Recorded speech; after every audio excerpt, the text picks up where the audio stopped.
এই শিশু উপদেষ্টা নাহিদ বলছে যে আমরা তো অবৈধ, সাংবিধানিক ভাবে আমাদের কোনো জায়গা নেই। কথাটা খুবই সত্যি। অর্থাৎ তারা একটা ভয়ঙ্কর ভয়ের মধ্যে আছে যে সংবিধান যদি এটাকেই মেনটেন করতে হয় তাহলে তারা একটা অসাংবিধানিক ভাবে আছে, অবৈধ ভাবে আছে, ভবিষ্যতে তাদের ফাঁসি হয়ে যেতে পারে। তাই তারা কি বুদ্ধি বার করলো, তারা এটিকে মুক্তিযুদ্ধের একটা প্যারালাল জায়গাতে নিয়ে যাবে। তারা যুক্তিটা এরকম দিচ্ছে যে মুক্তিযুদ্ধের পরে যদি আপনারা নতুন সংবিধান করে দেশ গড়তে পারেন, তাহলে এটাকে যদি আমরা দ্বিতীয় মুক্তিযুদ্ধ বলে নতুন করে সংবিধান করি তাহলে এটা দ্বিতীয়বার। বুদ্ধির বহর দেখেন। অর্থাৎ ভবিষ্যতে তারা বলবে এটা নতুন করে আমরা দেশ স্বাধীন করেছি, তাই নতুন করে সংবিধান। কিন্তু রে ভাই, ফাঁসির দড়ি তোরা কি কোনোদিন এড়াতে পারবি? এই সংবিধানকে পাশ কাটিয়ে যা করা হবে সবই অবৈধ। কয়েকটা বাচ্চা ছেলেদের কাছে সারা বাংলাদেশ জিম্মি হয়ে গেছে। বাংলাদেশ আওয়ামী লীগ নেই, ধরা যাক বাংলাদেশ আওয়ামী লীগকে আপনি খুব খারাপ বলেন, তারা নেই দৃশ্যপটে, নেই। তাহলে আপনি কোন বালটা ছিড়ছেন? এত কিছুর ফাঁকে আপনি কি প্রশ্ন করেছেন এই সচিবালয়ে আগুন লাগলো সেটার কি করলি রে? সিসিটিভি ফুটেজ গুলো কোথায় গেল? এটা নিয়ে কথা বলছিস না কেন? ডিপ সিতে কি হচ্ছে? হাঁস, পিটার হাঁস এখানে কেন এসেছে? সেন্ট মার্টিন বন্ধ করলি কেন? দ্রব্যমূল্যের কি হলো? দিল্লি না ঢাকা করলি? তাহলে ভারত থেকে তুই চাল আনছিস, মেট্রো রেলের কার্ড বানাচ্ছিস, তাহলে আমাদেরকে ভুজুং ভাজুং দিচ্ছিস কেন রে? এই দখলের 5 মাস পার হয়ে যাবার পর হঠাৎ করে এই চোর বা এই জঙ্গিগুলোর ধুম করে মনে পড়লো যে আরে আমরা তো 5 মাস আগে একটি কথা বলিনি, এখন বলবো। চারুলকে আপনাকে আওয়ামী লীগের ভূত দেখাবে। অর্থাৎ দেখেন ভাই আমি কিছু করতে পারছি না এই আওয়ামী লীগের কারণে। এই ম্যান্ডেট আপনাকে কে দিয়েছে? আপনি কি কোনো ভোটের মাধ্যমে নির্বাচিত? আপনি কি কোনো গণভোটের আয়োজন করেছেন? বাংলাদেশের কত শতাংশ মানুষের মতামত আপনি নিয়েছেন? জেলা, উপজেলা, ইউনিয়ন, গ্রাম, মহকুমা, কোন পর্যায়ে গিয়ে আপনি পাবলিকের মতামত নিয়েছেন যে আমরা সংবিধান 72-এর সংবিধানকে বাদ করে দিব, আমাদের নতুন সংবিধান আনবো? সেটার মতামত আপনার আছে? আপনি নেননি। বাংলাদেশকে পাকিস্তানিকরণ প্রায় সম্পূর্ণ হয়ে গেছে। এটি এখন বোধ করি আর বাংলাদেশ নেই, এটি পূর্ব পাকিস্তান কিংবা পাকিস্তানের একটি অঙ্গরাজ্য হয়ে গেছে বলে আমাদের কাছে এখন মনে হচ্ছে। এই দেশ দখল হয়ে গেছে, ইউনুসের অধীনে চলে গেছে, ইউনুসের এনজিওর অধীনে চলে গেছে। এই দখলের 5 মাস পার হয়ে যাবার পর হঠাৎ করে এই চোর বা এই জঙ্গিগুলোর ধুম করে মনে পড়লো যে আরে আমরা তো 5 মাস আগে একটি কথা বলিনি, এখন বলবো। তারা করলো কি? গত 2 থেকে 3 দিন আগে হঠাৎ করে সম্মিলিতভাবে তাদের যে সাঙ্গুপাঙ্গ আছে সবাই মিলে ঘোষণা দিল যে আমরা 31শে ডিসেম্বর আমরা একটি ঘোষণা দেব। খুব কায়দা করে সেটির নাম দিয়েছে প্রোক্লেমেশন অফ জুলাই রেভলিউশন। তারা জুলাইয়ের ঘোষণাপত্র পড়বে, নানান ধরনের ঢাক ঢোল বাজিয়ে তারা এটা বলল। 5ই আগস্টের পর থেকে এই গন্ডারগুলো বাংলাদেশে পুরো সপ্তাহ জুড়ে এমন একটা অবস্থা তৈরি করে রাখে, আপনি এদের ভাবতে না চাইলেও, এদের আপনি পাত্তা না দিলেও কোনো না কোনো ভাবে এরা আপনার সামনে এসে পড়ে। যেমন কোন মানুষ তার মজুরির জন্য আন্দোলন করছে, এরা নাম দিয়ে দিয়েছে গার্মেন্টস লীগ। রিক্সাওয়ালারা ব্যাটারি চালিত রিক্সার জন্য আন্দোলন করছে, নাম দিয়ে দিয়েছে রিক্সা লীগ।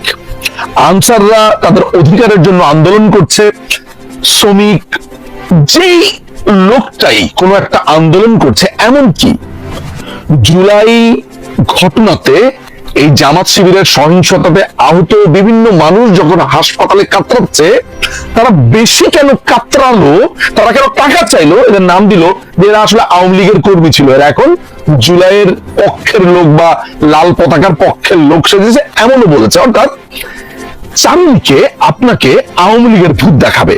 অর্থাৎ দেখেন ভাই আমি কিছু করতে পারছি না এই আওয়ামী লীগের কারণে, দেখেন ভাই আমি কিছু করতে পারছি না, শেখ হাসিনা ফেরত এসেছে।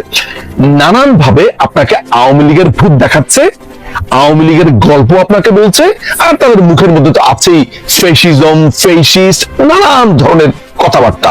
অর্থাৎ কোনো না কোনো ভাবে বাংলাদেশে গত 5.5 মাস ধরে চিন্তা করে দেখুন তো যে তারা আলোচনাতে থাকতে চেয়েছে কি চায়নি। ধরা যাক আপনি তাদেরকে নিয়ে 2 দিন আলোচনা করলেন না, 3 দিনের মাথাতে একজন আরেকজনের গাড়িতে ধাক্কা মেরে বলবে আমাকে খুন করতে চেয়েছে, আমার গাড়ি টাকা দিয়েছে। কেউ যদি ধরেন ফোনে কেউ মজা করে তাদের সাথে কথা বলে আমাকে হত্যার হুমকি দিয়েছে। এক লোক সম্পূর্ণ একটা ডাইলখোর, একটা ড্যান্ডিখোর, রংপুরের এক ছেলে, সে বলছে তাকে নাকি হত্যার হুমকি দিয়েছে, নিজেই তার নিজের দরজার মধ্যে লিখে রেখেছে সমন্বয়ক সাবধান বা সামথিং লাইক দ্যাট। অর্থাৎ প্রত্যেকটা সময় তারা আলোচনার মধ্যে থাকতে চাইছে, আলোচনা একটা বস্তু হতে চাইছে। এইটা তো আছেই মূলনীতি। এই মূলনীতিকে তারা বলছে মুজিববাদী, এবং মুজিববাদী বলে এবং বঙ্গবন্ধুকে একনায়ক বলে এই সংবিধানকেও এখন একনায়ক বলছে। কিন্তু আপনি প্রশ্ন করছেন না যে এই সংবিধানে তো বাংলাদেশের 72-এর পর থেকে প্রত্যেকটা সরকার এই সংবিধানকে ফলো করেছে। আমি যদি অন্য সবাইকেও বাদ দেই, বাংলাদেশের আরেকটি পার্টি যারা একটা দীর্ঘ সময় ক্ষমতায় ছিল, বিএনপি, তারাও এই সংবিধান মেনেছে। এরশাদ ক্ষমতায় ছিল 9 বছর, তারাও এই সংবিধান মেনেছে। What about that?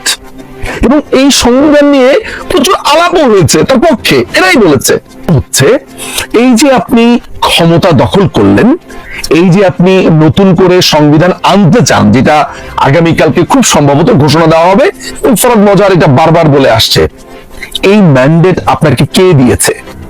আপনি কি কোনো ভোটের মাধ্যমে নির্বাচিত? আপনি কি কোনো গণভোটের আয়োজন করেছেন? বাংলাদেশের কত শতাংশ মানুষের মতামত আপনি নিয়েছেন? জেলা, উপজেলা, ইউনিয়ন, গ্রাম, মহকুমা, কোন পর্যায়ে গিয়ে আপনি পাবলিকের মতামত নিয়েছেন যে আমরা সংবিধান 72-এর সংবিধানকে বাদ করে দিব, আমাদের নতুন সংবিধান আনবো? সেটার মতামত আপনার আছে? আপনি নেননি। আপনি গণতন্ত্রের কথা বলছেন, আপনি জনগণকে সম্পৃক্ত করবার কথা বলছেন, বইয়ের পড়তে পড়তে বারবার বলছেন যে আমাদেরকে সংস্কার প্রয়োজন, সংস্কার প্রয়োজন। কিসের সংস্কার প্রয়োজন? কোনো মতামত ছাড়া, কোনো ভোট ছাড়া, নির্বাচন ছাড়া আপনি নতুন করে নিজের মনের মতো সংবিধান লিখে সেইটা চাপিয়ে দিয়ে আপনি নির্বাচন করবেন। অর্থাৎ আপনি একনায়কতান্ত্রিক আচরণ করে একটি গঠনতন্ত্র বানিয়ে মানুষকে আবার গণতান্ত্রিক হওয়ার সবক দিচ্ছেন। এটাই হচ্ছে ইউনূসের বাহিনী, এটাই ফরহাদ মজারের বাহিনী। মজার ব্যাপার হচ্ছে তারা বারবার বলছে এটি একটি ফ্যাসিবাদী সংবিধান, ফ্যাসিবাদী সংবিধান। আপনি যদি এই বইটা পড়েন, হাস্যকর ভাবে আপনি দেখতে পাবেন সেখানে রাশিয়ান যে রুশ বিপ্লব, রাশিয়ান বিপ্লবের পর লেনিন ওয়ান পার্টি গঠন করেছিল, অর্থাৎ সেখানে কমিউনিস্ট পার্টি ছাড়া আর কোনো পার্টি ছিল না, একটা মাত্র পার্টি। সেই পার্টির কথাই সবাইকে শুনতে হবে, বলশেভিক, তাদের কথা শুনতে হবে, তাদের কথা জানতে হবে এবং এভরিথিং। সেখানে কৃষি বিপ্লবের কথা হচ্ছে, যে কৃষকদের কথা শোনার কথা বলা হচ্ছে, সবই করেছে এক নায়ক ভাবে। সেই ফ্যাসিজমের উদাহরণ দিয়ে আপনার এই পুরো বই ভরিয়ে ফেলেছে। মাও জেদুং এর কথা বলছে, আরেক চরম ফ্যাসিস্ট একটা লোক, সেই মাও জেদুং, সেই লেনিন, তাদের উদাহরণ দিয়ে আসছে। আবার কথায় কথায় ফুকো ঝাড়ছে, কথায় কথায় আপনার নানান দার্শনিকদের কথা বলছে।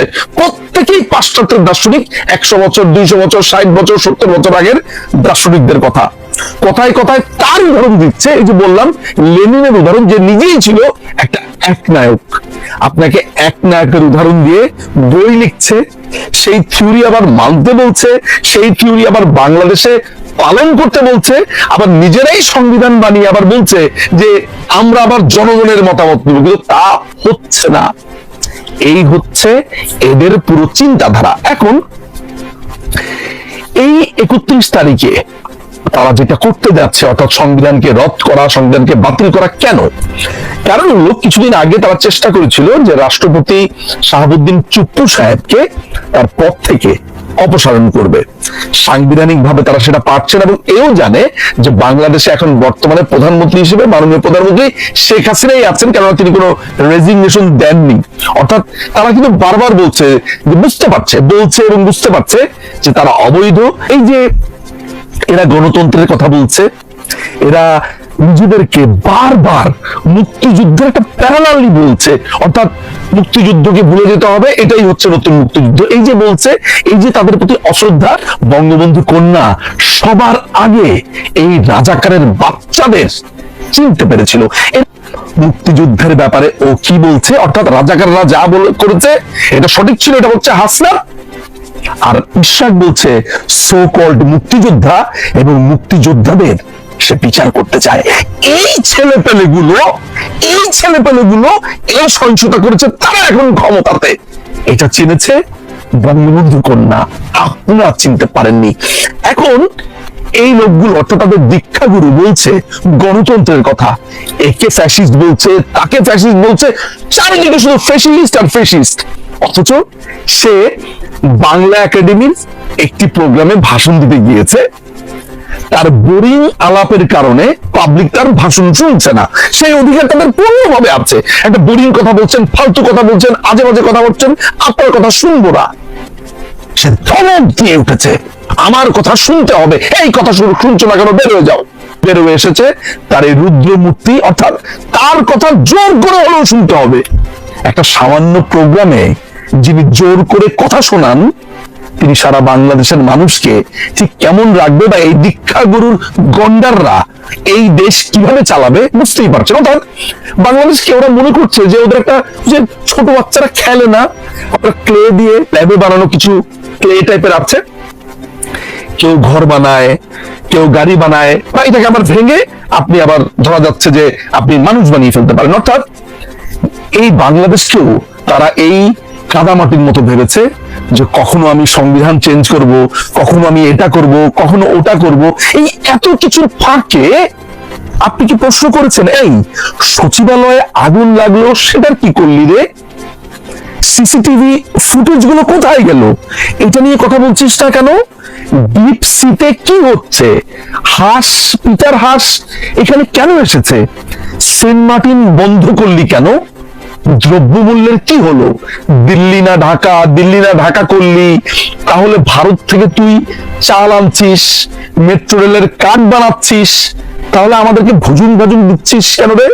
বারবার ভারত বিদ্বেষ করছিস কেন রে? প্রশ্ন আপনি করছেন না, তাই প্রশ্নের উত্তরও আপনি পাচ্ছেন না। কয়েকটা বাচ্চা ছেলেদের কাছে সারা বাংলাদেশ জিম্মি হয়ে গেছে। বাংলাদেশ আওয়ামী লীগ নেই, ধরা যাক বাংলাদেশ আওয়ামী লীগকে আপনি খুব খারাপ বলেন, তারা নেই দৃশ্যপটে, নেই। তাহলে আপনি কোন বালটা ছিঁড়ছেন? আপনি এত বড় বড় কথা বললেন যে আওয়ামী লীগ নাকি মুক্তিযুদ্ধকে তার পকেটে ঢুকিয়েছে, বঙ্গবন্ধুকে সার্বজনীন হতে দেয়নি। তাহলে এই যে মুক্তিযুদ্ধকে সকল মুক্তিযোদ্ধা বলছে, মুক্তিযুদ্ধকে এভরিডে অপমান করছে, এই সহিংসতার সাথে মুক্তিযুদ্ধকে আপনার তুলনা করছে, 72-এর সংবিধান বাদ দিচ্ছে, আপনি মুখে কোন বালটা পড়ে আছেন, কিচ্ছু বলছেন না। অনেকে বলবেন মুখের ভাষা খারাপ করি, আপনাদের জন্য মুখের ভাষা আমি ভালো করি কি করে? এতগুলো মানুষ কোনো প্রতিবাদ করছেন না, কেউ কোনো কথা বলছে না। বিএনপি সেটা বুঝতে পারছে যে তারা নির্বাচনের কথা বলছে বলে তারা চিন্তা করে দেখেছে যে বিএনপিকে আউট করতে হবে এই মার্কেট থেকে, তা না হলে তারা নির্বাচন করে ক্ষমতা নিয়ে কি না কি করে বসে।